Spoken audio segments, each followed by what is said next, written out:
আলহামদুলিল্লাহ বলেন আলহামদুলিল্লাহ। রাগ করছেন নাকি আপনারা?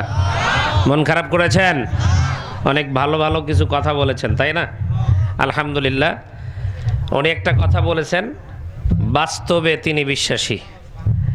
আল্লাহ রাব্বুল আলামিন যেন তার এই কথাগুলোর ওপর তাকে অটুট থাকার তৌফিক দান করেন এবং আগামী দিনে তার মনস্কামনা আল্লাহ যেন পূরণ করেন। এটা মহব্বত আমরা একটু জিকির করি, লা ইলাহা ইল্লাল্লাহ। এটা আওয়াজটা জোরে হলে ভালো শোনা যাবে, একটু মহব্বত দিয়ে বলেন, লা ইলাহা ইল্লাল্লাহ, লা ইলাহা ইল্লাল্লাহ, লা ইলাহা ইল্লাল্লাহু মুহাম্মাদুর রাসূলুল্লাহ সাল্লাল্লাহু আলাইহি ওয়াসাল্লাম। আমি যে কথাগুলো বলতেছিলাম আপনাদের সামনে, আল্লাহ রাব্বুল আলামিন আমাদেরকে কার গোলাম হওয়ার জন্য পাঠিয়েছেন? আওয়াজ করে জোরে বলেন, কার? আল্লাহ। ওই যে বলতেছিলাম, প্রত্যেকটা জিনিসের গোলামি করতে গেলে তার যোগ্যতা অর্জন করার দরকার আছে না নাই? নেতা হইতে গেলে তারও একটা যোগ্যতা লাগবে, বক্তা হইতে গেলে তারও একটা যোগ্যতা লাগবে, শ্রোতা হওয়ার জন্য যোগ্যতা লাগে। শ্রোতা হওয়ার সবচেয়ে বড় যোগ্যতা হলো ধৈর্য। কারণ এই যে আপনারা বসেছেন, বক্তার যাতায়াত আছে, কিন্তু আপনাদের সেই যে বসা আছেন আসনেই, যেই উঠতে নেন তখনই বক্তার মন খারাপ। বাস্তব, আপনারা যখন কেউ ওঠা বসা করেন, যে কোনো বক্তাই হোক, আমি হই আর যেই হই, যখন কোনো শ্রোতা ওঠে তখন বক্তার হৃদয়ের ভিতরে যেই কাজটা করে, মনে হয় আমি আমার কথাগুলোকে তাদেরকে বুঝাইতে পারতেছি না, এই জন্য মনে হয় উঠে যাচ্ছে। কিন্তু আপনি যে ওই যে ইশার নামাজের পরের থেকে যে এতক্ষণ পর্যন্ত বসে আছেন, আপনারও তো নিম্ন চাপ হতে পারে। এই জন্য বলতেছিলাম, সব কাজের একটা যোগ্যতার দরকার আছে না নাই? কিন্তু আফসোস কি জানেন, এই দেশের মানুষ, আমরা মুসলমান, মোটর সাইকেল ড্রাইভিং শিখতে গেলে মোটর সাইকেল যিনি চালায় তার সঙ্গে সময় দেই।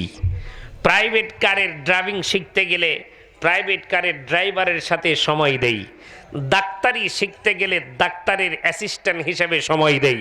নেতা হতে গেলে পাতি নেতার থেকে শুরু করে নিয়ে পর্যায়ক্রমে ওপর লেভেলের নেতাদের সঙ্গে আমরা মিশতে থাকি এবং সব কিছু শিখতে থাকি। আফসোস, এই জমিনের মুসলমানের ইসলাম জানার জন্য, আল্লাহর গোলাম হওয়ার জন্য প্রকৃতপক্ষে কার সংস্পর্শে থাকলে আসল গোলামি শিক্ষা করা যাবে, এমন আলেমদের সংস্পর্শে থাকতে রাজি নাই। কথা বলেন ঠিক না বেঠিক? কেন নাই জানেন? কারণ আলেমের নেতার পেছনে থাকলে কিছু না কিছু পাওয়া যায়, আলেমের পেছনে থাকলে কিছু না কিছু খরচ হয়। কি কথা ঠিক না বেঠিক? ও মুসলমান, একটা জিনিস মাথায় রাখবেন। অনেকে হয়তো বলবেন, হুজুর আলেমরা সমাজে কি দিয়েছে? আলেম যদি এই সমাজে না থাকতো, এলেম ওয়ালা মানুষ যদি এই সমাজে না থাকতো, আল্লাহর শপথ করে বলি, আসমান আর জমিন আল্লাহ টিকে রাখতো না। আমি অনেক সময় আপনাদের এই আশেপাশে বহুবার এসেছি। আমার আলোচনার মধ্যে আমি একটা উদাহরণ পেশ করি, সেটা হলো এই বর সঙ্গে যাত্রীদের যাওয়ার কথা ছিল 50 জন, গেছে 20 জন। কয়জন গেছে? কিন্তু বর নাই। খাইতে দিবেন তো? কেন ভাই?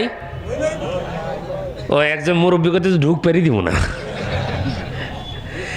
তাহলে আসার কথা ছিল 50 জন, আসছে 20 জন, কিন্তু আপনি ঢুকতে দিচ্ছেন না কেন? বর নাই। পক্ষান্তরে যদি আসার কথা ছিল 50 জন, আসছে 100 জন, সঙ্গে বর আছে, ঢুকতে দিবেন না দিবেন না? খাইতে দিবেন কি দিবেন না? এখন আপনারা বুঝে থাকলে বলেন, এই অতিরিক্ত 50 জন আসার পরও খাবার পাইলো কার কারণে? জোরে বলেন, কার কারণে? ঠিক তেমনি করে আসমান আর জমিনটাকে আল্লাহ পাক টিকায় রেখেছে। ইহুদি বলেন, বৌদ্ধ বলেন, খ্রিস্টান বলেন, নাসারা বলেন, প্রত্যেককেই আল্লাহ রাব্বুল আলামিন খাওয়াইতেছে একমাত্র কোরআন ওয়ালা আলেম ওয়ালামা এইরকম বর দুনিয়ার জমিনে আছে জন্যই তারা খাবার পাইতেছে। অথচ ওই সকল কুলাঙ্গারেরা না বোঝার কারণে আলেমদেরকে তারা বেশি মনে করেছে। আলেমরা হক কথা বললে তখন তারা মনে করেছে তাদের বিরুদ্ধে বলতেছে।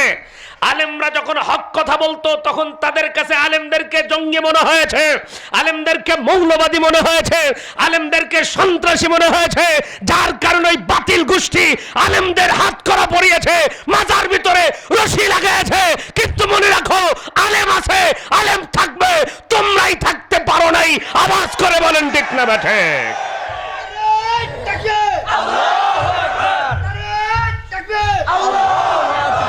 ও মুসলমান, আলেমরা আছে প্রকৃত পক্ষে গোলাম বানানোর জন্য। জোরে বলেন, কার গোলাম?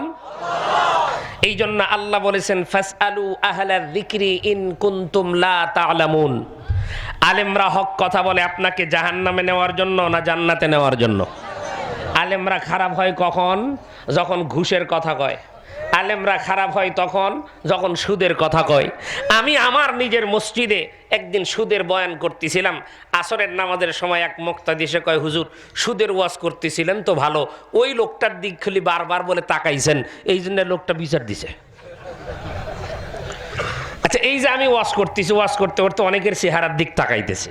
এখন সেই কথাটা যদি আপনার কথার সাথে মিলে যায় আর ওই মুহূর্তে যদি আপনার চোখের সাথে আপনার চোখ পড়ে যায়, আমি কি জানি আপনি ওই অপরাধী? হ্যাঁ, আপনি যদি ওই অপরাধী হয়, যদি আপনার ভিতরে ওই রকম শুরু হয়, তাহলে তো দোষটা তো আমার না, দোষটা তো আপনার। কথা কোন ঠিক কিনা? তার মানে আজকালকার অনেক জায়গায় দেখতে পাওয়া যায়, এ মুসলমান, আমরা এমন সমাজ চাই না, এমন অবস্থান আর চাই না। মসজিদ বলেন, মাদ্রাসা বলেন, একটা কথা মাথায় রাখবেন, যেই ব্যক্তির নামাজি না, যেই ব্যক্তি সুদের সঙ্গে জড়িত, সুদওয়ালা, ঘুষওয়ালা, এমন মানুষকে আমরা মসজিদ মাদ্রাসার কমিটির সদস্যের মধ্যেও রাখবো না। কথা কোন ঠিক কিনা? কারণ যেই ব্যক্তির যেখানকার যোগ্যতা নাই, তার সেই জায়গায় বসার কোনো যোগ্যতাই নাই। আজকে অযোগ্য মানুষগুলোকে যোগ্যতার আসনে বসানোর কারণে যোগ্যতা সম্পন্ন মানুষগুলোকে আজকে অপমানিত হতে হয়েছে। সম্মানিত উপস্থিতি, এই জন্য আপনাদের খেদমতে বোঝানোর জন্য বলতেছিলাম, আমি আব্দুর রহমান, আমার পরামর্শদাতা যদি হয় একজন মূর্খ, তাহলে আমার হালতটা কি হবে? অবস্থা খারাপ হবে না? ফেরাউন তো ভালোই ছিল, কিন্তু ফেরাউনের যে বুদ্ধিদাতা ছিল তার নাম কি ছিল? হামান। ওই হামান ছিল এক নাম্বারের খারাপ, যার কারণে ফেরাউনকেও খারাপ হইতে হয়েছে। ইতিহাস তালাশ করে দেখেন, বুদ্ধিজীবীরাই হইল সবচেয়ে খারাপ। আজকেও আমাদের দেশের মধ্যে কিছু বুদ্ধিজীবী আছে, এরা হলো কোরআন বিরোধী, এরা হলো ইসলাম বিরোধী। এমন একজন ইসলাম আর কোরআন বিরোধী ফারুকীকে তাকে উপদেষ্টা বানানো হয়েছে। আমরা মুসলমান এমন মানুষকে উপদেষ্টার পদে চাই না, দেখতে চাই না। কথা কোন ঠিক কিনা? ও মুসলমান, যার মাধ্যমে পরকীয়া প্রকাশ পায়, টেলিভিশন ঘরের ভিতরে রাখা গুরুত্বপূর্ণ বুঝায়, এমন মানুষ হলো উপদেষ্টা। এই মানুষ যদি উপদেষ্টা হয়, এই উপদেষ্টার দ্বারা ইসলামের উপকার হবে না, বরং ইসলামের ক্ষতি হবে। আমরা মুসলমান, আমাদের চাওয়া ইসলামের কাজ কম হোক না বেশি হোক? জোরে বলেন, কম হোক না বেশি হোক? ও মুসলমান, মন খারাপ করেন না। এই জায়গার মধ্যে আসছেন, আপনি ভালো কথাই জানতে পারবেন, খারাপ কথা একজন আলেম বলে না। একজন আলেম কোরআনের কখনো অপব্যাখ্যা করে না। আপনার বিপক্ষে গেলে যদি সেটা অপব্যাখ্যা হয়, আপনি যদি এটা মনে করেন, তাহলে আপনার দুর্বলতা, আপনি কোরআন হাদিস জানেন না জন্যই মনে হয়। এই জন্য আপনাকে কোরআন জানার জন্য, হাদিস জানার জন্য, আপনাকে সঠিক তথ্য জানার জন্য সঠিক মানুষের কাছেই যেতে হবে। আমরা তো অনেক সময় আলেমদের কাছে যেতে চাই না। এখানে তো অনেক মানুষ বসা আছেন, আমি যদি আপনাদেরকে জিজ্ঞেস করি, কয়জন মানুষ গোসলের ফরজ বলতে পারবে? এমনও কিছু মানুষ আছে 60 থেকে 70 বছর বয়স, 5 ওয়াক্ত নামাজ পড়ে, কিন্তু এখন পর্যন্ত গোসলের ফরজ ইমাম সাহেবকে কোনোদিন জিজ্ঞাসা করে না। জিজ্ঞেস করলে আবার ইমাম সাহেব যদি কয়, এত বছর হয়ে গেছে আপনি এখন পর্যন্ত গোসলের ফরজ জানেন না, তাহলে তো ইজ্জত থাকবে না। ওই ইজ্জত হারানোর ভয়ে জিজ্ঞেসই করে না। কথা কোন ঠিক কিনা? অথচ জুনাইদ বাগদাদী রাহমাতুল্লাহ আলাইহি ছোট মানুষ না বড় মানুষ? এনার জীবনে তো বহু ওয়াজ শুনেছেন। জুনায়েদ বাগদাদী রাহমাতুল্লাহ আলাই, তিনি বাহালুল নামের একজন পাগল ছিল, অনেকেই জানেন।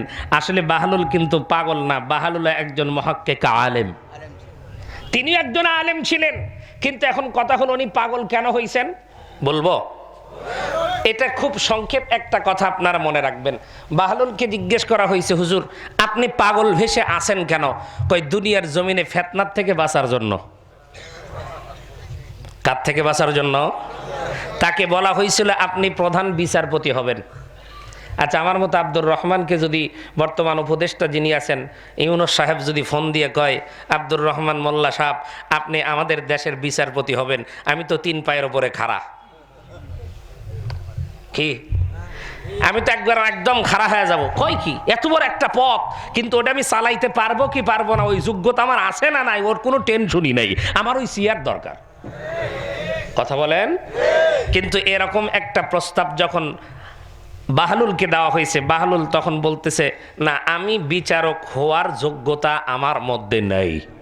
তখন বাদশাহ বলতেছে, আগামীকাল আপনাকে বিচারের কার্যালয়ে বসতে হবে, আপনি রেডি হয়ে সকালবেলা আসেন। এখন সকালবেলা ঘুম থেকে উঠে বাহলুল 2 পায়ের মাঝখানে ওই যে বাঁশের আগা আছে না, আগা আমরা ছোটবেলায় তখন ওই যে খ্যার যে জড়ো করেন, খড় জড়ো করেন, আপনার এটাকে কি বলেন? ডায়রিয়া। ও আপনাদের ওই আমাদের ওইদিকে বলা হলো কারাল। ওই জন্য আগে এরকম করে দেখাইলাম, আপনাদের কাছ থেকে শুনলাম আগে, কারণ আমাদেরটা বললে আপনারা বুঝবেন না। তো এই জিনিসটার মতো করে ওর সাথে একটা রশি লাগায়া 2 পায়ের মাঝখানে দিয়ে বাহলুল সকালবেলা উঠে বলতেছে, চল ঘোড়া চল, চল ঘোড়া চল। এলাকার লোকজন কয়, এত বড় আলেম সকালবেলা উঠে পাগলা হলো? বাদশার দরবারে খবর পৌঁছে গেছে, আপনি কারে বিচারক বানাইবেন? নিজেই তো একটা পাগল। গতকালকে ভালো মানুষ দেখলাম, আজকে সেই মানুষ পাগল মানে? তার মানে পাগল হইছে কেন?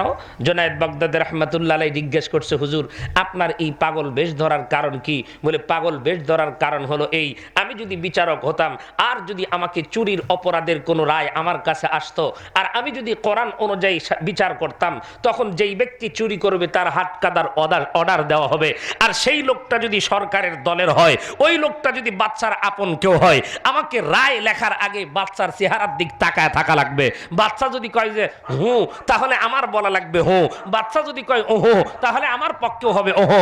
যেমন কিছুদিন আগে আমরাও দেখেছি 5ই আগস্টের আগে, যখন কয় জামিন হবে, কয় কে, কয় অমুক, কয় ও জামিন হবে, কয় হ্যাঁ হবে, কে কয় অমুক, হো দেও। কথা কন ঠিক কিনা? তার মানে বিচারপতি লাস্টে গিয়ে এমন ভাবে পলাইছে যে কলার পাতার উপরে। কথা কন না কেন? তার মানে আল্লাহ আছে তো? আল্লাহ জোরে বলেন আল্লাহ আছে তো? ছাত্র সমাজ তো চাইছিল পদত্যাগ, আল্লাহ কয় খালি পদত্যাগ না, আমি তো চাই দেশ ত্যাগ। এই জন্য বলতেছিলাম বিচার করতে হবে কার হুকুম অনুযায়ী? একটা আওয়াজ করে বলেন, কার হুকুম অনুযায়ী? বাহলুল ডাক দেয়া বলে, জুনাইদ আমি যদি বিচারক হইতাম তাহলে আমাকে বিচার করার আগে বাচ্চার চেহারার দিক তাকায় থাকা লাগতো, আমি কোরআন অনুযায়ী বিচার করতে পারতাম না। কারণ কোরআনুল কারীমের ভিতরে আল্লাহ বলেছেন, ওয়াসসারিকু ওয়াসসারিকাতু ফাকতাউ আইদিয়াহুমা। আল্লাহ পাক কোরআনুল কারীমের মধ্যে বলেছেন, চোর আর চন্নি যদি চুরি করে ধরা পড়ে তাহলে তার হাতটা কেটে দাও। আমি এই অর্ডার তো করতে পারবো না, তখন আমার বাচ্চার দিক তাকাইতে হবে, আর বাচ্চার কথা অনুযায়ী বিচার করলে আল্লাহর হুকুমকে অমান্য করা হবে। আর আল্লাহর হুকুমকে অমান্য করিয়া আমি টুপি মাথায় দিয়া মৌলবি সাজিয়া বিচারক হতে পারবো না। এমন মৌলবি হইয়া বিচার করার চাইতে পাগল হয়ে থাকা দুনিয়াতেই ভালো। এ মুসলমান, এই জন্যই তো আলেমরা কখনো বাতিলের পক্ষে যেতে পারে না। কথা কন ঠিক কিনা? হকের পক্ষে যখন তারা কথা বলে তখন আপনার খারাপ লাগে, আমার হয়তো বা খারাপ লাগে। মুসলমান বন্ধুরা আমার, আলেম ওলামা তো কথা বলেছিল মাত্র একটা মূর্তির ব্যাপারে, একটা মূর্তি নিয়ে তারা বক্তব্য দিয়েছিল। এই জন্য তাদেরকে আপনি জেল খাটাইলেন, তাদেরকে আপনি খাঁচার মধ্যে বন্দী করলেন।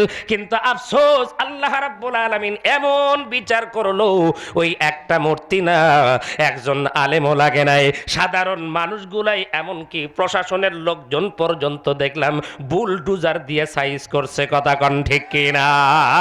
এই জন্য বলি রে মুসলমান, আলেমদেরকে কেউ শত্রু মনে করবেন না, কারণ আলেমদের চাইতে এত ভালো বন্ধু দুনিয়ার জমিনে আর কেউ নাই। কারণ আলেম আছে যতদিন দুনিয়া আছে ততদিন। কথা বলেন ঠিক কিনা? কারণ আমার রাসূল বলেছেন, আল্লাহ বলনেওয়ালা থাকবে যতদিন, আল্লাহ এই দুনিয়া ধ্বংস করবে না ততদিন। এই জন্য বলতেছিলাম আলেমদের শরণাপন্ন হওয়া লাগবে, কারণ আলেমরা হলো আল্লাহর গোলাম বানানোর কারিগর। কথা কন না কেন ঠিক কিনা? কেমন করে আপনি নামাজ পড়বেন দুনিয়ার ইঞ্জিনিয়ারের কাছে গেলে আপনি পাবেন না। কেমন করে ফরজ গোসল করতে পারবেন দুনিয়ার ডাক্তারদের কাছে গেলে পাবেন না। কেমন করে বন্ধুরে আমার নামাজের ওয়াজিব সম্পর্কে জানতে পারবেন দুনিয়ার জমিনের কোন বন্ধুরে আমার মৌলবি ছাড়া সাধারণ মানুষের কাছে গেলে পাবেন না। তার মানে প্রকৃতপক্ষে আল্লাহর গোলাম যদি হতে চান তাহলে আল্লাহওয়ালা আলেমদের সহবতে থাকতে হবে। কথা কন ঠিক কিনা? এই জন্যই তো বলতেছিলাম, জুনায়েদ বাগদাদী রাহমাতুল্লাহ আলাইহি বাহলুলকে ডাক দিয়ে বলে, হুজুর আমি আপনার কাছে আসলাম, আপনি একটু আমাকে কিছু নসিহত করেন, যেই নসিহতের মাধ্যম দিয়ে নিজে সংশোধন হতে পারবো এবং আল্লাহর রেজামন্দি হাসিল করতে পারবো। এমন সময় বাহলুল ডাক দিয়ে বলতেছেন, এ জুনাইদ, না না না, আমি তোমাকে কোনো নসিহত করতে পারবো না, যাও তুমি চলে যাও। কিন্তু জুনায়েদ নাসরবান্দা যাইতে চায় না, বারবার করে বলে, হুজুর একটু আমাকে কিছু নসিহত করেন। তখন ডাক দিয়ে বলে, নসিহত করতে পারি কিন্তু একটা শর্ত আছে। বলে কি? বলে আমি তোমাকে 3টা প্রশ্ন করব, এই 3টা প্রশ্নের উত্তর যদি তুমি দিতে পারো তাহলে আমি তোমাকে নসিহত করব। জুনায়েদ বাগদাদী রাহমাতুল্লাহ আলাইহি বলেন, কি সেই 3টা প্রশ্ন? বলে 1 নাম্বার প্রশ্ন হলো, তুমি যখন মানুষের সঙ্গে কথা বলো কেমন করে কথা বলো। 2 নাম্বার প্রশ্ন হলো, তুমি যখন খাবার খাও তখন তুমি কেমন করে খাবার খাও। আর 3 নাম্বার প্রশ্ন হলো, রাত্রেবেলা যখন তুমি ঘুমাও তখন তুমি কেমন করে ঘুমাও। এই 3টা প্রশ্ন যখন করলেন, আপনারা বুঝে থাকলে বলেন তো, এই 3টা প্রশ্ন আপনার আমার জানা মতে সহজ না কঠিন? কেউ বলছেন সহজ, কেউ বলছেন কঠিন, বলছেন বেশি। কিন্তু মুসলমান জুনায়েদ বাগদাদী রাহমাতুল্লাহ আলাইহির কাছে কঠিন না সহজ? আপনারা এখন বললেন সহজ, কিন্তু বন্ধুরে আমার এমন উত্তরটা কেমন হলো দেখেন তো। জুনায়েদ বাগদাদী রাহমাতুল্লাহ আলাইহি ডাক দিয়ে বলে, হুজুর আপনি প্রশ্ন করেছেন 1 নাম্বার, আমি যখন মানুষের সঙ্গে কথা বলি তখন কেমনে কথা বলি। আমি মানুষের সঙ্গে নরম ভাষায় কথা বলি, নরম সুরে কথা বলি, উত্তেজিত হয়ে কথা বলি না, মানুষ যেন আমার কথা বোঝে এমনভাবে তার সঙ্গে কথা বলি। আর 2 নাম্বার হলো, আমি যখন খাবার খাই তখন আল্লাহর নাম নিয়ে শুরু করি, আবার আল্লাহর নাম নিয়ে শেষ করি। তার মানে বিসমিল্লাহ বলিয়া আমি খাবার শুরু করি এবং আলহামদুলিল্লাহ বলিয়া আমার খাবার শেষ হয়। আর রাত্রেবেলা যখন আমি ঘুমাই ওযু অবস্থায় ডান কাত হয়ে দোয়াকুল কলমা পড়ে ঘুমাই। এই হলো আপনার 3টা প্রশ্ন, আর আমার এই হলো 3টা উত্তর। এই কথা যখন বলেছেন, বলার সঙ্গে সঙ্গে বাহলুল তার লাঠিটা হাতের মধ্যে করে নিয়ে রওনা করেছে। পিছন দিক থেকে ডাক দেয়া বলে, হুজুর আপনি প্রশ্ন করলেন, আমি আপনার প্রশ্নের উত্তর দিয়ে দিলাম, আর আপনি এমন করে কই যান, এমন করে কই যান। বাহলুল ডাক দিয়ে বলতেছেন, ও জুনাইদ, মনে করেছিলাম তোমার মাথায় বড় বুদ্ধি আছে, তুমি বড় একজন আলেম, তুমি একজন আল্লাহওয়ালা বুজুর্গ, কিন্তু তুমি যেই উত্তর দিয়েছো এই উত্তরটা হলো সাধারণ মানুষের উত্তর, কিন্তু তোমার মতো মানুষের এমন উত্তর আমি বাহলুল আশা করি না। তার মানে বোঝা গেল জুনায়েদ বাগদাদী রাহমাতুল্লাহ আলাইহির উত্তরটা সঠিক হয়েছে নাকি? সঠিক হয় নাই, তার কাছে হয় নাই। জুনায়েদ বাগদাদী রাহমাতুল্লাহ আলাইহি ডাক দিয়ে বলে, হুজুর তাইলে কি নসিহত করবেন না? কয়, যেই ব্যক্তি এই 3টা প্রশ্নের উত্তর ঠিক মতো জানে না তারে নসিহত করলে নসিহত থাকবে না। আজকে আমাদের হালতটাও ঠিক ওই রকম। এত ওয়াজ শোনার পরেও আমাদের কোনো পরিবর্তন হয় না, হয় না। তার মানে হলো আমাদের এই কল্প নামের গেলাসটা মোবাইল নামের গুনাহ দিয়া ভরা। আমি অনেক সময় বুঝাতে গিয়ে উদাহরণ দেই, মোবাইলের ঘনত্ব আর মধুর ঘনত্ব পড়ায় সমান কিনা? কাছাকাছি। মোবাইলের দেখতে যেমন মধুও দেখতে পড়ায় তেমন। এই ভুলটা আমারই হয়েছে। আমার ঘরের ভিতরে মসজিদে আজ থেকে 5-7 বছর আগে মানে 2 বোতল, আমি তো আর জানি না, মজ্জিন সাহেব নিয়ে এসে ওই মধুর বোতলের কাছে মোবাইলের বোতলটাও নিয়ে এসে রাখছে। বোতলের সাইজও একই রকম, কালারও কাছাকাছি। আমার একটা স্বভাব হলো প্রতিদিন শেষ রাত্রে ফজরের আগে উঠে একটু কালো জিরা চিবায়া আমি ওই মধু একটু নিয়ে একটু চুটকে চুটকে খেয়ে পানি খেয়ে নামাজ পড়াই। এখন ওই রকম আমি মনে করছি ওটাই মাশাআল্লাহ ওখানেই আছে, ওটা নিয়ে যেই জিবাই দিছি, জিবাই দিয়েছেন চুটকাই দিছি, কি মধুর মধুর মিষ্টি এইরকম খেয়ে। পরে তো থুতো দিয়ে সব ফালায়া দিলাম, ফালায়া দিয়ে দেখি 2টা বোতল। মজ্জিন সাহেবকে বললাম, হুজুর ওখানে একটা মোবাইলের বোতল আছে হুজুর। সর্বনাশ, এটা কি কামটাই না করছে। যাই হোক, এটা আমি আপনাদের সামনে বললাম অসতর্কতা বশত। কেন?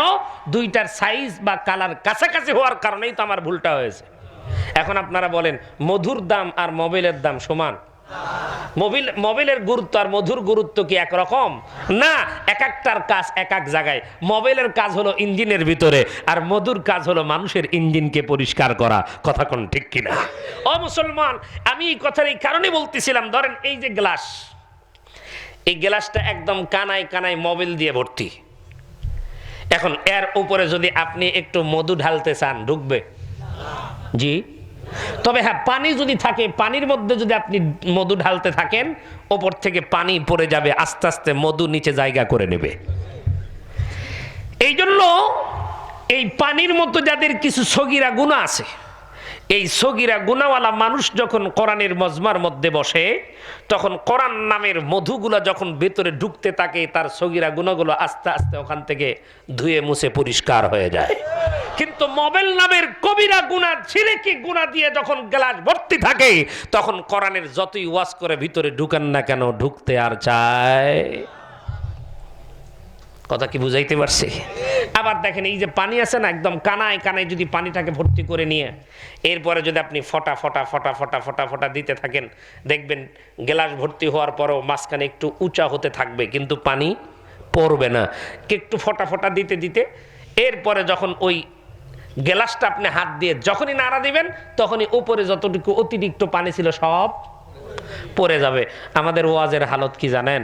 সারা জীবন গুনাহ করিয়া সব কিছু করিয়া গ্লাসটা তো ভর্তি, ওয়াজের মঞ্চে এসে বসছেন, হাদিসের এক ফোঁটা, কোরআনের এক ফোঁটা, সাহাবীদের জীবনের এক ফোঁটা, রসুলের জীবনের এক ফোঁটা, উদাহরণের এক ফোঁটা, এগুলো পড়তে পড়তে পড়তে পড়তে একটু উঁচা হয়েছে। যখনই দোয়া শেষ, গ্লাস তুললে যেমন উপর থেকে ঝরৎ করে পড়ে যায়, আমরা ওয়াজের মধ্যে যা শুনি ঝরৎ করে ফালায়া দিয়ে বাড়ির যাই। বুঝাইতে পারি নাই মনে হয়। যার কারণে ওয়াজ হয়, কিন্তু ওয়াজের দিনই ফজরের নামাজ নাই। অথচ ইযা তুলিয়াত আলাইহিম আয়াতুহু যাদাতুহুম ঈমানা। কোরআন হাদিসের আলোচনা শোনার পরে ঈমান কি হয়? বৃদ্ধি হয়, ঈমান তাজা হয়, ঈমান বাড়ে। কিন্তু আমাদের ওয়াজ শোনার পরে ঈমান কমে। কেমনে? আগে ফজরের নামাজ জামাতে পড়তাম, যেই দিন ওয়াজ শুনছি সেই দিন আর জামাত নাই, ফজরই নাই, ঘুম থেকে উঠে দেখি সকাল 10টা। তার মানে ঈমান কি তাজা হয়েছে? আর হবেই না বা কেন? আপনাদের যে হালত, প্রধান বক্তা উঠে দেওয়ার কথা 10টার মধ্যেই, দিতে দিতে দিছেন হলো 11টার পরে, এখনই বাজতেছে 12:30। তো 1টা পর্যন্ত ওয়াজ করার পরে যদি এখন ওয়াজ শেষ করে দিয়ে বাড়ির যাইতে আরো 1-1.5 ঘন্টা, ঘুমাইতে ঘুমাইতে 15-20 মিনিট আরো শেষ, ওই লোকটা ঘুমানোর পরে মৌলবীরই তো ফজর শেষ। কি কথা কন না খান? এই জন্য আর কি লম্বা করবো নাকি ওয়াজ? বলবো। তবে এই 3টা প্রশ্নের উত্তরটা বলে দিয়ে যায় না, কি কর? এটা বলতে লাগবে সময়, যতক্ষণ থাকতে রাজি আছেন তো ততক্ষণ। কারা কারা রাজি নাই একটু হাত উঠান তো। আপনারা রাজি নাই? মাশাআল্লাহ, ওটা একটু তালে হাত উঠে ফেলছে আর কি। আচ্ছা, অসুবিধা নেই। আচ্ছা, অবিবাহিত যুবকরা কয়জন আছেন একটু দেখি, যারা এখনো বিয়ে করেন নাই, হাত উঠান তো। হাত নামান। ওরা শরম পাচ্ছে মনে হয়, ওরা মনে মনে চিন্তা করতেছে হুজুরকে আবার ঘটকালি করে নাকি। যেহেতু মহিলা মাদ্রাসা, কি মাদ্রাসা? মহিলা মাদ্রাসার ভিতরে এই সকল মেয়েদেরকে নিয়ে যদি ঘর সংসার করতে পারো, কপাল খুলে যাবে।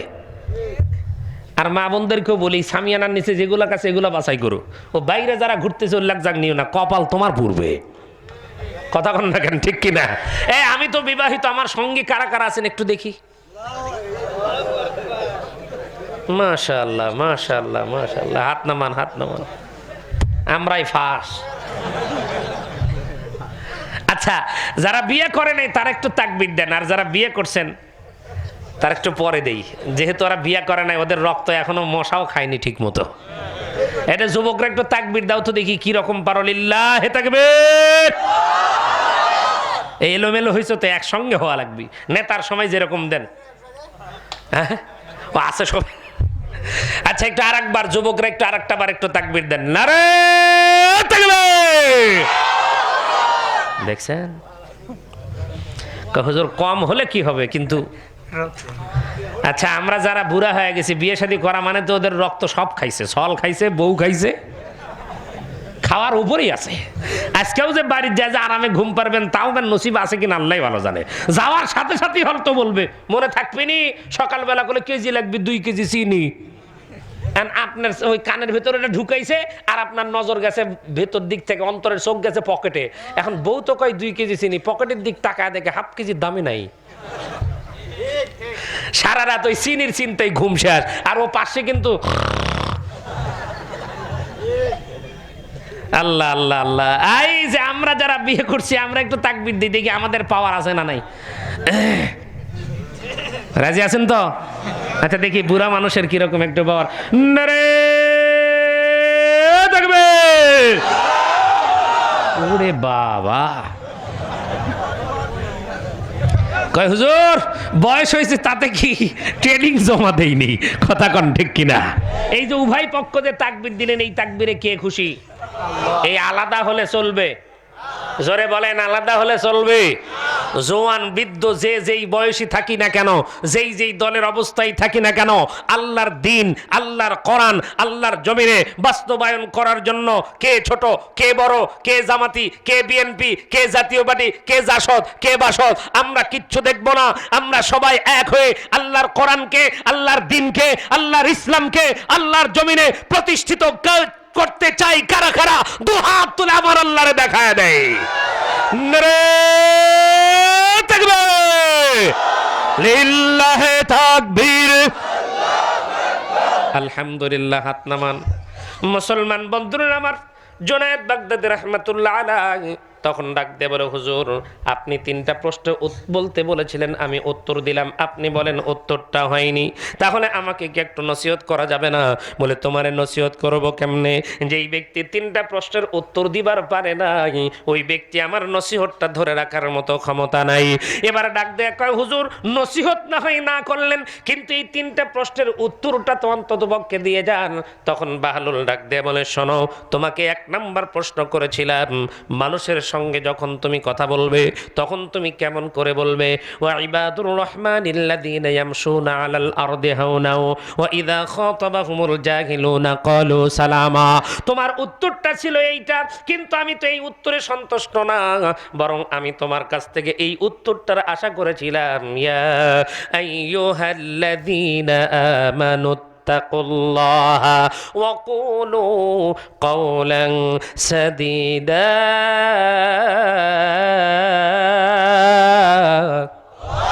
আওয়াজ করে আরেকবার বলেন না আল্লাহু আকবার। এ জুনাইদ, শোনো শোনো শোনো, তুমি বলেছো মানুষের সঙ্গে যখন তুমি কথা বলো নরম সুরে কথা বলো, তুমি আস্তে আস্তে সুন্দর ভাষায় কথা বলো, কিন্তু আমার আল্লাহ তো শুধু আস্তে কথা বলতে বলে নাই, বরং আল্লাহ বলেছেন, এ দুনিয়ার মুমিনেরা, তোমরা আমি আল্লাহর ভয় তোমার কলিজার মধ্যে ঢুকাও, আর যখন মানুষের সঙ্গে কথা বলবে তখন সত্য কথা বলো। একটা আওয়াজ করে বলেন, কি কথা? আমরা সত্য বলি না মিথ্যা বলি? আমি আব্দুর রহমানের মধ্যেই তো মিথ্যা সবচাইতে বেশি। বলবেন, হুজুর কেন? আপনি মৌলবি মানুষ, আপনি হলেন বক্তা মানুষ, আপনার মধ্যে মিথ্যা কেন? আপনি হয়তো এখান থেকে আমারে ফোন দিয়েছেন, ফোন দিয়ে বলতেছেন, হুজুর এখন কোন জায়গায়? আমি হয়তো বলতেছি আমি এখন আছি হলো সরিষাবাড়ি, অথচ আমি তখন যমুনা সেতু পারি হই নাই। তাহলে আমার কথা সত্য হলো না মিথ্যা হলো?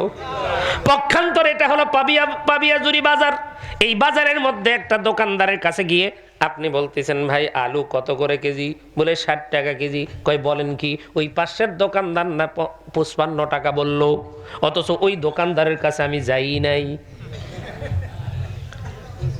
একটু মিলান মিলান, এরকম আছে নাকি আমরা? ওই দোকানদারের কাছে কিন্তু যাই নাই। দোকানদার এবার ডাক দেয়া কয়, বলো কি 55 টাকা তোমার কেনাই নাই, অথচ কিনছে হলো 50 টাকায়। এখন আপনারা বুঝে থাকলে বলেন, যেই ব্যক্তি ক্রয় করতে গেল ও সত্য বললো না মিথ্যা বললো? তাহলে যেই ব্যক্তি বিক্রি করতে আসছে ওই ব্যক্তিটা সত্য বলল না মিথ্যা বলল? তার মানে ক্রেতাও মিথ্যা বলে, বিক্রেতাও মিথ্যা বলে। মাঝখান থেকে বিক্রেতার ব্যবসাটা হলো হালাল আর ক্রেতার টাকাটাও হলো হালাল, কিন্তু মাঝখান থেকে মিথ্যা বলার কারণে, এই কথা মিথ্যা হওয়ার কারণে তার খাবার হয়ে গেল হারাম। কথা কোন ঠিক কিনা? এই জুনাইদ, শুধু কথা বললেই হবে না, কথা সত্য কথা বলতে হবে। আজকে সর্বহালতে আমাদের কাছে মিথ্যা বলতে বলতে বলতে বলতে আজকে আমাদের কাছে আর সত্য ভালো লাগে না। সব সময় আমাদেরকে মিথ্যা শুনতে শুনতে এখন সত্য আমাদের কাছে মিথ্যা হয়ে গেছে, আর মিথ্যাটাকে আমরা সত্য বলে মেনে নিয়েছি। ঠিক কিনা? আল্লাহর নবীর কাছে একজন আল্লাহর গোলাম গিয়ে বলে, ইয়া রাসূলুল্লাহ, ইয়া হাবিবাল্লাহ, হুজুর আমার জীবনে বহু পাপ আছে, বহু অন্যায় আছে, আমি এই পাপ থেকে একটু বাঁচতে চাই, আপনি আমাকে একটু নসিহত করেন, তবে আমি সব পাপ একসঙ্গে বন্ধ করতে পারবো না। আল্লাহর নবী ডাক দেয়, এ আল্লাহর গোলাম, আমি তোমারে একটা কাজ করতে বলবো, তুমি শুধু ওয়াদা দাও আজকের পরের থেকে আর তুমি মিথ্যা বলবা না। এই একটা ওয়াদা তুমি দিবার পারবা কিনা? আল্লাহর বান্দা ডাক দেয় বলে, হুজুর আজকের পরের থেকে আর আমি মিথ্যা বলবো না, আর অন্যান্য পাপ কিন্তু আমি সহজে ছাড়তে পারবো না। আল্লাহর নবী বলেন, যাও যাও যাও, তোমাকে শুধু বলে দিলাম তুমি শুধু মিথ্যা বলবা না। আল্লাহর বান্দা চলে গেল। একদিন যাই, দুদিন যাই, রাত্রে বেলা এবার চুরি করার জন্য লোকটা বের হয়েছে। এবার যখন রওনা দেয়, এখন তার মাথার ভেতরে একটা জিনিস কাজ করে, নবীর কাছে গিয়েছিলাম, ওয়াদা দিয়ে আসছি আর মিথ্যা বলবো না, কিন্তু যেই বাড়িতে চুরি করব এলাকার লোকজন তো সবাই জানে আমি এলাকার মধ্যে সবচাইতে বড় চোর, আর আমার ব্যাপারে যদি একটা বিচার দেয়, আর আমাকে যদি বিচারক ডাক দিয়ে বলতে যদি বলে তুমি কি রাত্রেবেলা চুরি করছো কিনা, যদি আমি বলি না করি নাই, তাহলে তো মিথ্যা বলা হবে, আর যদি বলি হ্যাঁ করেছি, তাহলে তো আমার অপরাধ হয়ে যাবে, আমার শাস্তি হবে। না না, চুরি করতে আর যাওয়া যাবে না। আল্লাহর বান্দা চুরি বন্ধ করে দিয়েছে, রাতের বেলা বন্দরে আমার। তার মাঝে মাঝে এই পতিতালয়ে গিয়ে মহিলার সঙ্গে সময় কাটানোর বড় শখ, নেরদের সঙ্গে জানাবা বিচার করতে বড় তার শখ। ওই দিক যখন রওনা দেয়, এমন মুহূর্তে তার ওই একটা কথাই মাথার ভেতরে উদয় হয়, আমার নবী যদি কালকে জিজ্ঞেস করে তুমি কি আজকে রাত্রেবেলায় অন্য কোনো পর নারীর কাছে গিয়েছিলে কিনা, ঘরের ভিতরে সতী সাধবী নারী থাকার পরেও আমার বিবিকে আমি ফাঁকি দিয়া, আমার স্ত্রীকে ফাঁকি দিয়া মোবাইলের মাধ্যমে অন্য আরেকটা বিবির সঙ্গে, অন্য আরেকটা মেয়ের সঙ্গে প্রেম আলাপ করে, এমন বখাটে যুবক শয়তানওয়ালা মার্কা মানুষ আছে না নাই? এ যুবক, ও আমার দোস্ত, আপনাকে বলি শুনে নেন, আপনার বিবির কাছে সময় আপনি দিবার পারেন না। আমার বিবির সঙ্গে আমার মুস্কি কথা বলার মতো সুযোগ নাই, সময় নাই, মিষ্টি মিষ্টি কথা আমার বিবির সঙ্গে বলতে পারি না, অথচ অন্য নারীর সঙ্গে কথা বলি। সাবধান সাবধান, এই জবান আল্লাহ আপনাকে দিয়েছে অন্যের সঙ্গে পাইতারা করার জন্য নয়, এই জিহ্বাটাকে নষ্ট করার জন্য নয়। আমার নবী বলেছেন, কেউ যদি দুইটা জিনিসের গ্যারান্টি দিতে পারে, আমি নবী তার জন্য জান্নাতের গ্যারান্টি দিব। এক নাম্বার হলো তার দুই চোয়ালের মধ্যবর্তী স্থান, তার মানে হলো তার জিহ্বা, তার জবান, আর দুই নাম্বার হলো তার লজ্জাস্থান। এই দুইটা জিনিসের যদি জিম্মাদারি সে দিবার পারে, আমি নবী ওয়াদা দিলাম আমি আমার ওই উম্মতকে নিয়ে আল্লাহর জান্নাতে নিয়ে যাব। মুসলমান বন্ধুরা আমার, আল্লাহর বান্দা জেনাত থেকে ফিরে আসলে এমন করতে করতে আর কোনো পাপ করে না। একদিন মসজিদের ভিতরে নবীর সঙ্গে সাক্ষাৎ, নবীজি বলে, কে তুমি? তোমার তো চেনা চেনা মনে হয়। বলে, হুজুর আমি তো সেই মানুষ যাকে আপনি মিথ্যা ছাড়তে বলেছিলেন। ওই একটা পাপ ছাড়তে বলার কারণে ওই একটা পাপের সঙ্গে সঙ্গে আমার সবগুলো পাপ আমি ছেড়ে দিয়েছি। এখন আপনি আল্লাহর কাছে দোয়া করেন, আল্লাহ যেন আমার পেছনের সব গুনাহ মাফ করে দেয়। এই মুসলমান, আজকে এই 11টার পরে আপনাদের সামনে একটা ওয়াদা নিবার চাই। জীবনে বহু কথা বলেছি, বহু মিথ্যা বলেছি, আজকের আজকের মাহফিল থেকে যদি একটা ওয়াদা করে যাবার পারি, না না না, আর মিথ্যা বলবো না, মিথ্যা বলবো না, মিথ্যা বলবো না। কারণ একটা মিথ্যাকে সত্য বানাইতে গেলে আরো 10টা মিথ্যা বলতে হয়। ও বন্ধু, তাহলে মিথ্যা বলা যাবে না। কথা বলবো, যেই ব্যক্তি সত্য কথা বলে তার কথার ভাষা একটু চড়া হয়, যে সত্য কথা বলে দেখবেন তার ভাষাটা একটু কর্কশ হয়, আর যে মিথ্যা বলে তার ভাষাটা মিষ্টি হয়। ঠিক না বে ঠিক? জোরে বলেন। এরকম অনেক মানুষ আছে বাজান, স্ট্রেট কাট মানুষ কিছু আছে, তারা হক কথা জোরে জোরে বলে, আর কিছু মানুষ নরম সুরে বলে, ওর মধ্যে ভেজালও থাকতে পারে। এই জন্য আজকের ওয়াজ থেকে একটা ওয়াদা আমরা নিয়ে যাব, একটা শিক্ষা নেব যে আজকের পরের থেকে আর মিথ্যা বলবো না, বলি ইনশাআল্লাহ। জুনায়েদ বাগদাদী রাহমাতুল্লাহ আলাইহি ডাক দিয়ে বলে, হুজুর তাহলে 2 নাম্বার কি? আমি যখন খাবার খাই তখন বিসমিল্লাহ দিয়া শুরু করি, আলহামদুলিল্লাহ বলে আমি শেষ করি।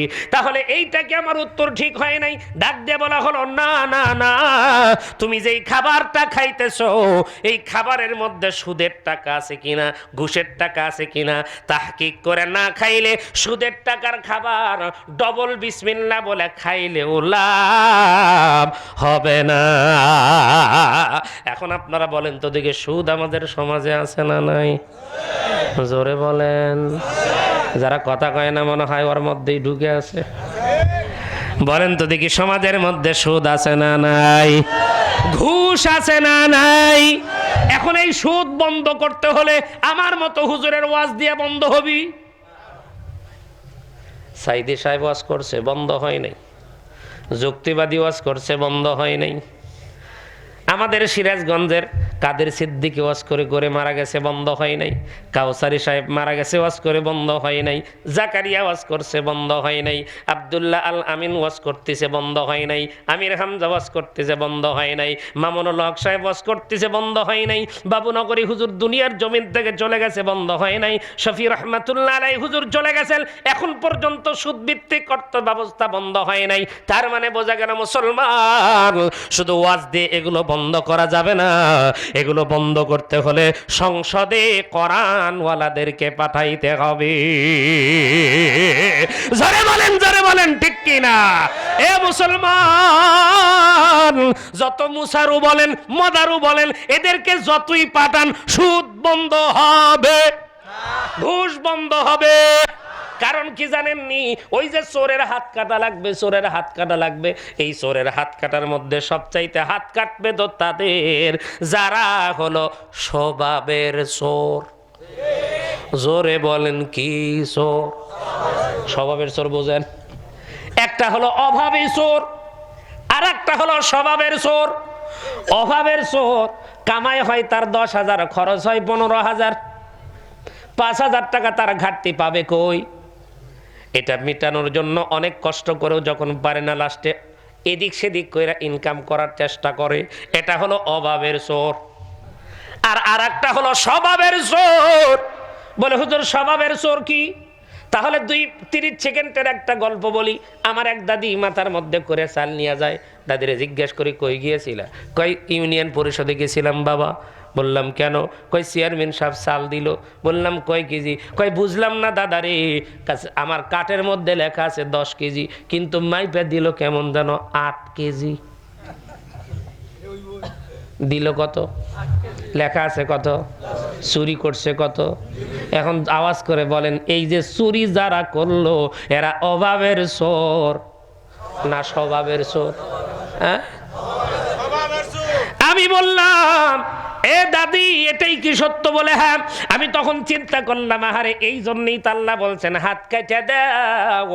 অভাবের চোরের হাত কাটার কথা আল্লাহ বলে নাই, বরং স্বভাবের চোর যারা হাত কাটা হবে পয়লা নাম্বার তাদের।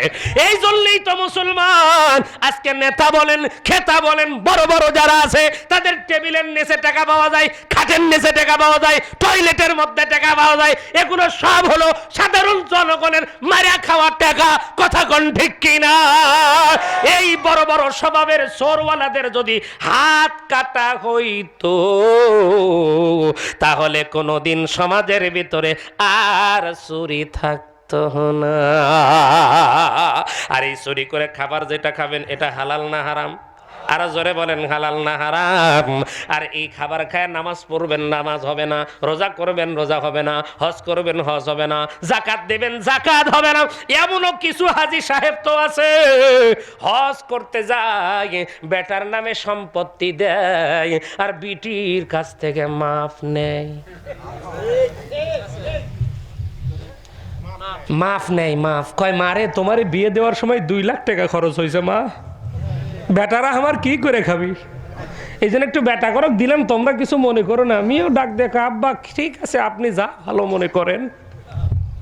হাজী সাহেবকে যদি জিজ্ঞেস করেন হাজী সাহেব কয় না বেটি মাফ করে দিছে,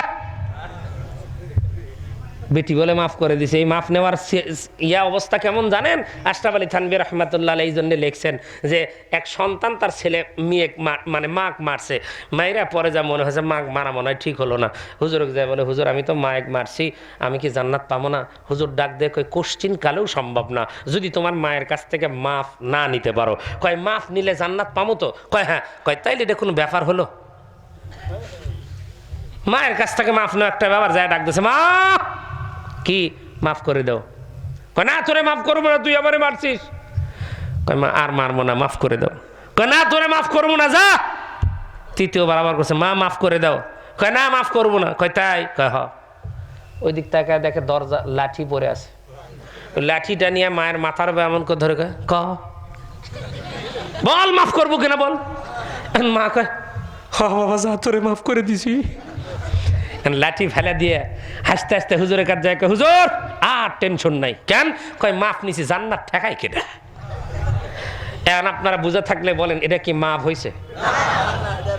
তাহলে হাজী সাহেব মাপ নিল কার কাছ থেকে? মেয়ের কাছ থেকে মাপ নিছে। মেয়ে কিন্তু বলছে বাবা আপনি যা ভালো মনে করেন। এই দিক থেকে কিন্তু বাড়িতে যাবে, মেয়ে মনে করবে আরে বাড়িতে যাওয়ার সঙ্গে সঙ্গে তো আমার স্বামীর শুরু হয়ে যাবে যে সব বাবাকে মাফ করে দিয়ে আসছিস, কি কিছুই তো নিয়ে আসতে পারিস না, এই কষ্টটা নিয়ে আমি মেয়ে বাড়ির দিকে যাই আর তুমি বাবা হজে যাও। আল্লাহ ডাক দিয়ে কয় হাজী রে তুই নামে থাকবে হাজী, কিন্তু আমার লিস্টের খাতায় তুই হলু 1 নাম্বারের পাজি। এই হাজীদের কোনো জান্নাত নাই। কিয়ামতের ময়দানে বড় ইতিমের মতো ওঠা লাগবে। এখান থেকে যেই খাবারটা খাবে বেটারা খাবে তারাও হারাম খাবে, বাপ খাবে তাও হারাম খাবে। এই হারাম খায়া বিসমিল্লাহ বইলা লাভ নাই, লাভ নাই। হালাল খাবার বিসমিল্লাহ বলে খাইলে এটার মধ্যে লাভ, কথা কোন ঠিক কিনা? বলে তাহলে 3 নাম্বারটা কি? বলে 3 নাম্বার হলো রাত্রেবেলা যখন তুমি ঘুমাও তখন তুমি দোয়া পড়ে ঘুমাও, কিন্তু আসলে এর মধ্যে এটাই কিন্তু তোমার উত্তর না। তাহলে এটার আসল উত্তর কি জানার ইচ্ছা আপনাদের আছে নাকি? আমি এই কথাটা অল্প কয়েক মিনিটের ভিতরে বলবো, কিন্তু বাজান রে এই কয়েক মিনিটের ভিতরে কথাগুলো বলার আগে দেখতে দেখতে কিন্তু 12টা 41 বেজে গেছে। আমি আর আপনাদেরকে কষ্ট না দিয়া, যদিও কর্তৃপক্ষ আমারে বলে নাই 5টা মিনিটের জন্য আমি আপনাদের কাছে একটু বন্ধুরে আমার নেতার জন্য যেমন 10 মিনিট দিতে পেরেছেন, আমি কি মাদ্রাসার জন্য 5 মিনিট আপনাদের কাছ থেকে নিতে পারবো? হ্যাঁ আধা ঘন্টা না 5 মিনিট কেন নিয়েছি সেটা আগে শোনেন। ওঠেন কেন? এই হ্যালো তাকাই না, কয় হুজুর যাতুই হ্যালো কোন কাম হবি না। শোনেন প্রস্রাবে না 5টা মিনিট আল্লাহর নবীর ঘর মাদ্রাসার জন্য আপনারা দান করছেন না সবাই? আচ্ছা 100 করে টাকা যার যার পকেটে আছে কয় টাকা একটু বলেন, কয় টাকা? আমি কালেকশনের ওয়াজ করছি? করি নাই। আপনাদের মন নরম করে দিল একবারে ঠান্ডা করে পকেটের থেকে সাইজ করে টাকা বার করার কিচ্ছু করি নাই। একটু দেখতে চাই। একটা প্রশ্ন করবো আপনাদের, বলেন তো দেখি আল্লাহর ঘর মসজিদ গরিব না ধনী? এই যে দেখেন, না না না অত এখন কোয়া লাগবে না। আপনারা বলছেন কি গরিব, আসলেই গরিব। কারণ মসজিদের জন্য রাস্তায় ভিক্ষা করা হয়, নিজের বাড়ির জন্য কোনোদিন ভিক্ষা করছেন? তাহলে গরিব কিনা আল্লাহর ঘর না? আমাদের আমাদের আমাদের ইমানের হালতটা কোন জায়গায় একটু চিন্তা করেন। মনে কষ্ট নিয়েন না, এটা আপনারা মুক্ত যেটা বের করছেন এটা সত্য কথা বের হয়ে গেছে। অনেকেই আমাকে ফোন দিয়ে বলে, হুজুর গরিব মাদ্রাসা, হুজুর গরিব মাদ্রাসা গরিব মসজিদ বলার অর্থ হলো হুজুরের টাকা কম করে যায়, তাই না? এই দেখেন আরেক ভাইকে হুজুররা দেই না। হুজুররা কেন দিবে ভাই? হুজুররা তো দিবে না, হুজুররা নিবে। কারণ হুজুররা 3 ঘন্টা ওয়াজও করবে আবার দেবেও। হ্যাঁ, এটি 3 ঘন্টা আপনি ওয়াজ করেন, 50,000 টাকা দিব আমি। আসেন, কেটে আসেন, আসেন দেখি আসেন। এই লোকগুলা বেশি না, 3 ঘন্টা না, আপনি 20 মিনিট ওয়াজ করবেন। এই লোকগুলো সব যদি বসে থাকে, আমি আজকের মাহফিলে 1 টাকা নেব না। না, এই কথাটা এই কারণে বললাম, আল্লাহর নবীর ঘর মাদ্রাসা গরিব না, মাদ্রাসা ধনী, কিন্তু আমরা গরিব। আমরা গরিব বলে হুজুর আমাদের এলাকার মাদ্রাসা, আমরা গরিব এলাকার মাদ্রাসা। হুজুর গরিব এলাকার মাদ্রাসা, গরিব গ্রামের মসজিদ। তার মানে আপনি গরিব, মসজিদ গরিব না। আপনি গরিব কিন্তু আল্লাহর নবীর ঘর মাদ্রাসা গরিব না। এ মুসলমান, একটা নিজের বাড়ি যদি আপনার একটু চিন্তা করেন, আমাদের ঘরের ভেতরে যে টয়লেটটা আছে, এই টয়লেটের পিছনে যে 1-1.5 লক্ষ টাকা আমি খরচ করছি, অথচ ওই মানুষটার কাছে মসজিদের জন্য টাকা চাইলে 500 টাকাও বাড়ায় না। তার মানে আমাদের কাছে মূল্য হলো সবচাইতে আমার ঘরের টয়লেট, অথচ ওটা আমার সঙ্গে যাবে না। আর মসজিদে যেই 500 টাকা দিব, এটা আমার সঙ্গে কাল কিয়ামতের ময়দানে নাজাতের উসিলা হয়ে যাবে।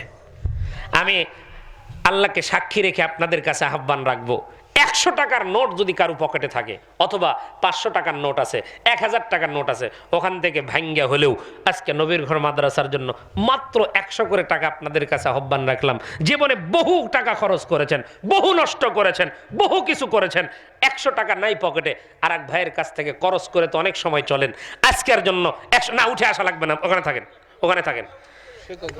আপনার কর্তৃপক্ষ যারা আছেন তারা ভেতরে ঢুকবেন। কার পকেটে টাকা আছে আমি জানি না, আমি আল্লাহকে সাক্ষী রেখে আপনার কাছে চাইলাম মাত্র 100 করে টাকা। আমি একটু দেখতে চাই, 100 জন মানুষ 100 করে টাকা দিলে কয় হাজার টাকা হবে? 10,000 হবে না? একটু মহাব্বত করে দেন তো দেখি। আর কেউ যদি উপরে 500, 1000, 2000 দিতে পারেন তাহলে দিতে পারেন। ভাই, আমি আমার 2টা হাত আপনাদের পায়ে দিয়ে অনুরোধ করে বলবো, এই 5টা মিনিটের ভিতরে কেউ ওঠা বসা করবেন না প্লিজ। সজীব হোসেন তার দুলাভাই, সজীব হোসেন তার শ্বশুর ইন্তেকাল করছে। কাল 10টা জানাজা। হ্যাঁ, কাল 10টার সময় জানাজা। আল্লাহ আল্লাহ আল্লাহ, মানে এখনো জানাজা হয় নাই, মাটি হয় নাই। আল্লাহ 2000 টাকা দান করেছে সজীবের শ্বশুর। আল্লাহ আল্লাহর গোলামকে তার কবরের সওয়াল জবকে আল্লাহ যেন সহজ করে দেন, সমস্ত গুনাহ খাতা আল্লাহ যেন মাফ করে দেন। ফাফরিশু ফিল জান্নাহ ওয়ালবিসু বিল জান্নাহ, আল্লাহ পাক তার পরনের মধ্যে যেন জান্নাতের পোশাক আর জান্নাতের বিছানা যেন তার কবরে বিছায়া দেয়। সকলে বলুন আমিন। আলহামদুলিল্লাহ। আব্বাস আলী 500 টাকা, আল্লাহ কবুল করেন, নেক আশা নেক মাকসুদকে পুরা করেন। আসলে বলেন তো, আল্লাহ রাসূল সাল্লাল্লাহু আলাইহি সাল্লামের বিবি কয়টা ছিল? জি, একজন বলছেন 13, একজন বলছেন 11। আচ্ছা যাই হোক, আপনাদের দুজনেরটাই ঠিক। আমি যেটা না, আমি বিতর্ক না, আমি যেটা বোঝানোর জন্য বলতে চাচ্ছিলাম সেটা হলো এই, আল্লাহর নবী একত্রে একসঙ্গে, মানে মৃত্যুবরণ কিছু আলাদা, কিছু মৃত্যুবরণ করা, সব মিলে নবীজির একসঙ্গে একত্রে বিবি ছিল মোট 9টা। কয়টা ছিল? একসঙ্গে ছিল তারা। ওই 9 বিবি থাকা অবস্থায় সবচেয়ে ছোট যেটা, তার নাম হলো কি? আয়েশা সিদ্দিকা রাদিয়াল্লাহু তাআলা আনহা। আল্লাহর নবীর বিয়ে নিয়ে অনেক নাস্তিকদের ভিন্ন রকমের বক্তব্য আছে। তারা বলে যে নবীকে, আস্তাগফিরুল্লাহ, ওই শব্দটা ইউজ করতেও আমাকে খারাপ কষ্ট লাগতেছে, অর্থাৎ আমার নবীজির চরিত্র নিয়ে কথা বলা হয়েছে। নাউযুবিল্লাহি মিন যালিক। আচ্ছা বলেন তো দেখি, ইন্নী বুইস্তু মুআল্লিমান, কথার একটু মনোযোগ দিয়ে শুনবেন। আল্লাহর নবী আমাদের শিক্ষক, মহিলাদের শিক্ষকের দরকার আছে না নাই? হ্যাঁ, আমাদের কিছু বিষয় আছে তা হয়তো আমরা জানতে পারি, কিন্তু মহিলাদের কিছু গোপন মাসআলা আছে, এগুলো কি মহিলা ছাড়া আমরা পুরুষরা কেউ বলতে পারি? তাহলে মহিলাদের বিষয়গুলো জানার জন্য মহিলা শিক্ষকের দরকার আছে না নাই? ঠিক তেমনি করে আল্লাহর নবী যেমন একাধিক বিবাহ করেছিলেন। এই বিবাহ করার পেছনে মূল কারণ ছিল উম্মতি মুহাম্মাদির যত নারীরা থাকবে তাদেরকে কোরআন হাদিসের জ্ঞান শিক্ষা দেওয়ার জন্য। আল্লাহর নবী হয়েছেন পুরুষদের শিক্ষক, আর নবীর বিবিরা হলো মহিলাদের শিক্ষক। একটা উদাহরণ দিলে আপনারা বুঝবেন। আবু হুরায়রা আর হযরত ওমর দুইজনের ভিতরে তর্ক ঝগড়া। হযরত ওমর বলতেছে আমি নবীর কান দিয়ে মুখ দিয়ে শুনেছি, আবু হুরায়রা বলে আমিও নবীর মুখ থেকে শুনেছি, কিন্তু দুইজনের কথা দুই রকম। কি রকম? হযরত আবু হুরায়রা ওমর রাদিয়াল্লাহু তাআলা আনহু বলেন স্ত্রী মিলনের শুরুতেই, স্ত্রী মিলন শেষে গোসল ফরজ হয়। এটা ব্যাখ্যা করার জিনিস না, বুঝে নেবেন। স্ত্রী মিলন শেষে গোসল ফরজ হয়। আর আবু হুরায়রা বলতেছেন আমি নিজের কানে শুনেছি নবীজি বলেছেন স্ত্রী মিলনের শুরুতেই গোসল ফরজ হয়। শিক্ষক কয়জন? একজন, নবী মুহাম্মাদুর রাসূলুল্লাহ সাল্লাল্লাহু আলাইহি সাল্লাম। ছাত্র কয়জন? দুইজন। দুইজনের বক্তব্য কি এক না ভিন্ন? একজন বলতেছে স্ত্রী মিলন শেষে গোসল ফরজ, আর একজন বলতেছে স্ত্রী মিলনের শুরুতেই গোসল ফরজ। তাহলে কোনটা সঠিক? দুইজনে কি জলিলুল কদর সাহাবী। হযরত ওমর, যার ব্যাপারে নবী বলেছেন আমার পরে কেউ যদি নবী হতো তাহলে সে হতো ওমর। আর আবু হুরায়রা যত হাদিস বর্ণনাকারী সাহাবী আছে তার মধ্যে সবচাইতে এক নাম্বার পজিশনে যিনি আছেন তিনি হলেন আবু হুরায়রা রাদিয়াল্লাহু তাআলা আনহু। তিনি বলতেছেন একটা, ওমর বলতেছেন আর একটা। এমন মুহূর্তে দুইজনের মধ্যে যখন ঝগড়া, তখন হযরত ওমর বলতেছেন ভাই আমরা ঝগড়া বাদ দেই, চলো যাই, নবীর ঘরে আমার মেয়ে ছিল, তার নাম হলো কি? হাফসা। মাশাআল্লাহ, হাফসা রাদিয়াল্লাহু তাআলা আনহা। হাফসার কাছে যাই তাইলে বলতে পারবে। তাহলে হাফসার কাছে গিয়ে হযরত ওমর রাদিয়াল্লাহু তাআলা আবু হুরায়রা যখন এই কথা বলেন, তখন হাফসা বলতেছেন বাবা আপনি যেই প্রশ্ন আমাকে করছেন এই প্রশ্নের উত্তর আমার পক্ষে দেওয়া সম্ভব নয়, তবে আমার মনে হয় এই প্রশ্নের উত্তর আয়েশা ভালো দিতে পারবে। সুবহানাল্লাহ বলেন। তার মানে সবচাইতে ছোটকে আয়েশা রাদিয়াল্লাহু তাআলা আনহা। সবচাইতে ছোট মানুষকে আল্লাহর নবীর সঙ্গে আল্লাহ পাক বিবাহ দিয়েছেন, আল্লাহ নিজেই ঘটকালি করেছেন। ওই ইতিহাস অনেক লম্বা, আমি সেদিকে যাচ্ছি না, শুধু বোঝানোর জন্য বলতেছি আল্লাহ পাক আয়েশাকে নবীর সঙ্গে বিবাহ দিয়েছিলেন একটাই কারণ, শুধু নবীর যৌন চাহিদা পূরণের জন্য নয়। কারণ নবীদের যৌন চাহিদা পূরণের জন্য যদি হইতো আল্লাহর নবীর কমপক্ষে 4000-এর উপরে বিবি দরকার ছিল। আমরা যদি একটা পুরুষ 4টা নারীকে বিবাহ করার মতো আমাদের সামর্থ্য থাকে, প্রয়োজন সাপেক্ষে, শর্ত সাপেক্ষে, সেই হিসাবে একজন নবীর মধ্যে 40 জন যুবকের শক্তি থাকে। কয়জন? 40 জন। তার মানে একজন নবীর বউ হওয়ার কথা ছিল 160টা, আর 40 জন নবীর শক্তি আমার নবীর মধ্যে দেওয়া আছে। তাহলে সেই হিসেবে আমার নবীর কতগুলো বিবি দরকার ছিল? তাহলে আল্লাহর নবী নিজের যৌন চাহিদা পূরণের জন্য বিবাহ নয়, বরং ইসলামের কথাগুলো। একটা মোবাইল হলো আপনার অনেক আগে কিনেছেন, বয়স হয়ে গেছে, ওই মোবাইলের মেমোরিতে অনেক কিছু তুলতে গেলে ব্যাটারি চার্জ তাড়াতাড়ি ভরে যায়, ঠিক মতো ব্যবহার করা যায় না। আর যেটা নতুন কিনবেন ওটা ব্যবহার করা মজা কম না বেশি? তার মানে হলো যেই মেমোরিটা স্বচ্ছ ওই মেমোরিতে যা ঢুকাবেন তাই থাকবে, আর যেই মেমোরিটা ভেজাল ওর মধ্যে ঢুকাবেন তো নাও থাকতে পারে। আল্লাহ রাব্বুল আলামিন আয়েশার সঙ্গে বিবাহ দিয়ে নবীর ভিতরকার যত হাদিস আছে সব সমাধান আয়েশা রাদিয়াল্লাহু তাআলা আনহার মাধ্যমে আল্লাহ পাক ইসলামকে শিখিয়েছেন। জোরে কন্না সুবহানাল্লাহ। আয়েশা সিদ্দিকা রাদিয়াল্লাহু তাআলা আনহা বলেন আবু হুরায়রা এবং হযরত ওমর আপনারা দুইজন যেই কথা শুনেছেন আল্লাহর নবী দুইটাই বলেছে, তবে আল্লাহর নবী আমল করেছে আবু হুরায়রা যেই কথা শুনেছে তার উপর। সুবহানাল্লাহ বলতে ইচ্ছা করলো না? বলে কেন? বলে ওমর রাদিয়াল্লাহু তাআলা আনহু যেই কথা শুনেছেন এটা ছিল আল্লাহর নবীর আগের কথা, আর আবু হুরায়রা রাদিয়াল্লাহু তাআলা আনহু যেই কথা শুনেছেন এটা ছিল আল্লাহর নবীর শেষের কথা। তার মানে হলো আল্লাহর নবী শেষের কথার উপরে কি করেছেন? আমল করেছেন। আগের কথা বিশ্বাস করব, আমল করব না, এটাকে বলা হয় মানসুখ। পরের কথা যেটা আছে এটার উপরে বিশ্বাস করব, আমল করব। ও মুসলমান, এখান থেকে আমি আপনাদেরকে বুঝাতে চাচ্ছিলাম, বলেন তো দেখি নারীদের এলেম অর্জন করার দরকার আছে না নাই? যেই ঘরে মহিলা শিক্ষিত ওই ঘরের সন্তানরাও শিক্ষিত। মহিলা যদি নামাজি হয় সন্তানটাও নামাজি হয়। এই জন্য আপনাদের কাছে আমার আহ্বান থাকবে, আপনাদের মেয়েদেরকে মাদ্রাসায় দেবেন কোরআন হাদিসের জ্ঞান অর্জন করার জন্য, বলি ইনশাআল্লাহ। শেষ কথা হলো, জুনায়েদ বাগদাদী রহমাতুল্লাহ আলাইকে বলতেছেন, বাহালুল বলতেছেন, শোনো, রাত্রেবেলা যখন তুমি ঘুমাও, ঘুম আসা মানেই তো অর্ধমৃত, আর তুমি জাগতে পারবে কিনা কোনো গ্যারান্টি নাই। ঘুমানোর আগে শুধু দোয়া পড়ে না, বরং তুমি সারা দিনের কথাকে তুমি চিন্তা করবা, তোমার দ্বারা আজকের দিনে কেউ কষ্ট পেয়েছে কিনা, কারো কাছে তুমি ঋণ করেছো কিনা, যদি কষ্ট দিয়ে মারা যাও বান্দার হক তোমার দ্বারা নষ্ট হয়েছে কিনা, যদি হয়ে থাকে ঘুমানোর আগেই মাপ চেয়ে নাও। না হলে তোমার স্ত্রী তোমার সন্তানকে বলে রাখো, যদি তোমার মৃত্যু হয় যাতে তোমার পক্ষ থেকে তাদের কাছ থেকে যেন মাপ নিয়ে নেয়। ঋণ যদি করে থাকো, ঋণের কথা তোমার সন্তানকে তোমার স্ত্রীকে বলে তুমি ঘুমাও। হতে পারে তোমার মৃত্যুর পর তোমার ওই ঋণদাতা যদি আসে, কাল কিয়ামতের ময়দানে ওই ঋণ পরিশোধ করার জন্য তোমার টাকা থাকবে না, তোমার সম্পদ থাকবে না। ওই দিন তোমার সব নেকি দিয়া জান্নাতের মানুষ তোমাকে জাহান্নামী হতে হবে। অতএব রাত্রের বেলা ঘুমানোর আগে তুমি সারা দিনের মধ্যে কাউকে অন্যায়ভাবে আঘাত করছো কিনা চিন্তা করো। কলমের পেজ দিয়ে কোনো নির্দোষ মানুষকে দোষী বানিয়ে ফাঁসির কাস্টে ঝুলে আছো কিনা চিন্তা করো।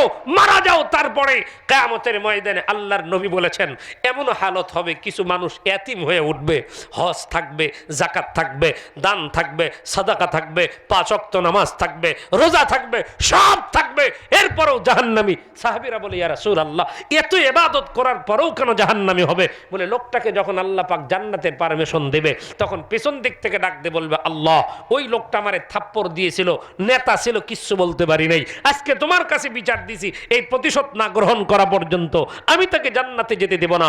আল্লাহ পাক ওই কিয়ামতের ময়দানে প্রতিশোধ গ্রহণের জন্য বলবে, তুমি একটা লাগায়া দাও,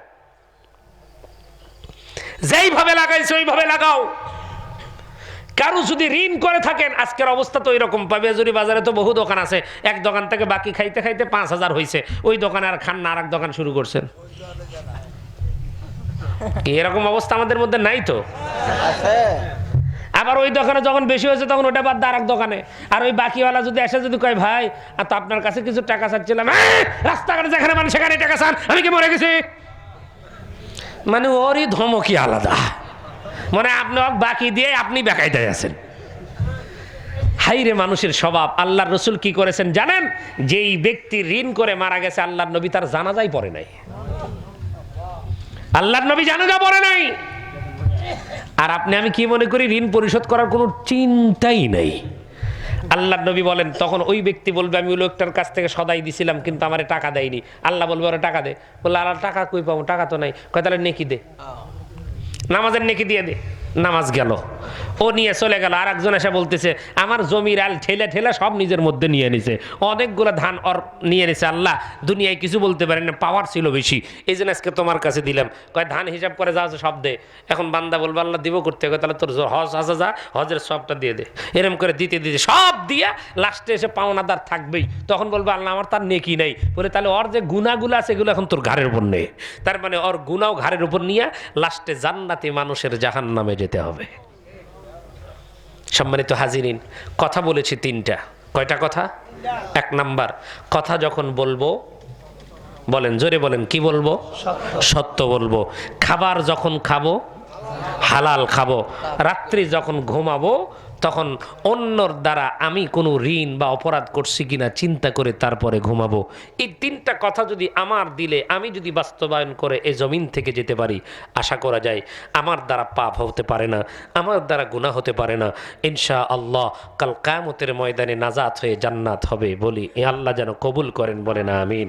ওয়া আখির দাওয়ানা আনিল হামদুলিল্লাহি রাব্বিল আলামিন। সবাই দরুদ শরীফ পড়েন। আল্লাহুম্মা সাল্লি আলা اللهم صل على محمد وعلى آل محمد كما صليت على إبراهيم وعلى آل إبراهيم إنك حميد مجيد. اللهم بارك على محمد وعلى آل محمد كما باركت على إبراهيم وعلى آل إبراهيم إنك حميد مجيد. الحمد لله رب العالمين. ربنا ظلمنا أنفسنا وإن لم تغفر لنا وترحمنا لنكونن من الخاسرين. হায় আল্লাহ তাআলা মাবুদ, আমি গুনাহগার, তোমার নেককার পরহেজগার মুত্তাকিন বান্দা বান্দীদেরকে নিয়ে গভীর রজনীতে তোমার শাহী দরবারে দুখানা হাত উত্তোলন করেছি। আল্লাহ মেহেরবানি করিয়া আজকের এই কোরআনের মাহফিল তোমার শাহী দরবারে কবুল করে নাও। আয় আল্লাহ তাআলা কবুলিয়াত জাহা দিয়ে দাও। तमाम বিশ্বের মাটির নিচে যতগুলি মুমিন মুমিনাত মুসলমান বান্দা বান্দি কবরস্থ হয়েছে আল্লাহ মেহেরবানি করিয়া প্রত্যেকের আরওয়ার পরে সওয়াব নজরানা পৌঁছায়া দাও রব্বুল আলামিন। আমাদের মা বাবা দাদা দাদি নানা নানি অন্ধকার কবরের বাড়িতে যারা চলে গেছে আল্লাহ মেহেরবানি করিয়া প্রত্যেকের কবরগুলো জান্নাতের টুকরা বানায় দাও। আয় আল্লাহ তাআলা বিশেষ করে পাবিয়াজুরি মহল্লার আশেপাশে যতগুলো মাইয়াত কবরস্থ হয়েছে আল্লাহ, বিশেষ করে এই বাজার পার হতে গিয়ে যার কথা বারবার মনে পড়ে আমার নিজাম ভাই দুনিয়ার জমিনের মধ্যে আর নাই। আজ থেকে কয়েক বছর আগে এই ভাই আমাকে মাহফিলে দাওয়াত দিয়ে নিয়ে এসেছিল, আমার সঙ্গে যোগাযোগ রেখেছিল, কিন্তু তোমার গোলাম আয় আল্লাহ তোমার ডাকের সাড়া দিয়া কবরের বাড়িতে চলে গেছে। প্রত্যেক মানুষ তো জীবনে চলার পথে তার ভুল থাকতে পারে, গুনাহ থাকতে পারে, মেহেরবানি করিয়া তোমার বান্দারে আল্লাহ তুমি মাফ করে দাও। এই এলাকার অনেক মানুষ আয় আল্লাহ এক সময় হয়তো যারা আমাকে দেখেছিল এখনো হয়তো তারা কবরের বাড়িতে চলে গেছে আল্লাহ মেহেরবানি করিয়া তাদের কবরগুলো জান্নাতের টুকরা বানায় দাও। এই মাদ্রাসাকে আল্লাহ তুমি কবুল করো, মাদ্রাসার ওস্তাদ ছাত্র ছাত্রীদেরকে আল্লাহ তুমি কবুল করো, কমিটিদেরকে আল্লাহ তুমি কবুল করো। কাল কঠিন কিয়ামতের ময়দানে এই প্রতিষ্ঠানকে আল্লাহ আমাদের সকলের জন্য নাজাতের ওসিলা বানায় দিও। আয় আল্লাহ তাআলা আমাদের বাংলার জমিনকে তুমি কবুল করো, এই দেশকে আল্লাহ তুমি কবুল করো, ইসলামের জন্য আল্লাহ তুমি কবুল করো, ইসলামী খেলাফত প্রতিষ্ঠিত হওয়ার ব্যবস্থা আল্লাহ তুমি করে দাও। আয় আল্লাহ আমরা আর এমন একটা সমাজ চাই না যেই সমাজের ভিতরে আলেমরা বেইজ্জতি হয়, এমন একটা রাষ্ট্র চাই না যেই রাষ্ট্রের ভিতরে আলেমদের মর্যাদা থাকে না। আয় আল্লাহ এমন একটা রাষ্ট্র তোমার কাছে চাই যেই রাষ্ট্রের মাধ্যমে কোরআনওয়ালাদের সম্মান থাকবে, আলেম ওলামাদের সম্মান থাকবে, ইজ্জত থাকবে, এমন একটা রাষ্ট্র হিসাবে আমাদের বাংলাদেশকে আল্লাহ তুমি কবুল করো। সুবহান রাব্বিকা রব্বিল ইজ্জাতি আম্মা ইয়াসিফুন ওয়া সালামুন আলাল মুরসালিন ওয়ালহামদুলিল্লাহি রাব্বিল আলামিন। আসসালামু আলাইকুম ওয়া রাহমাতুল্লাহ।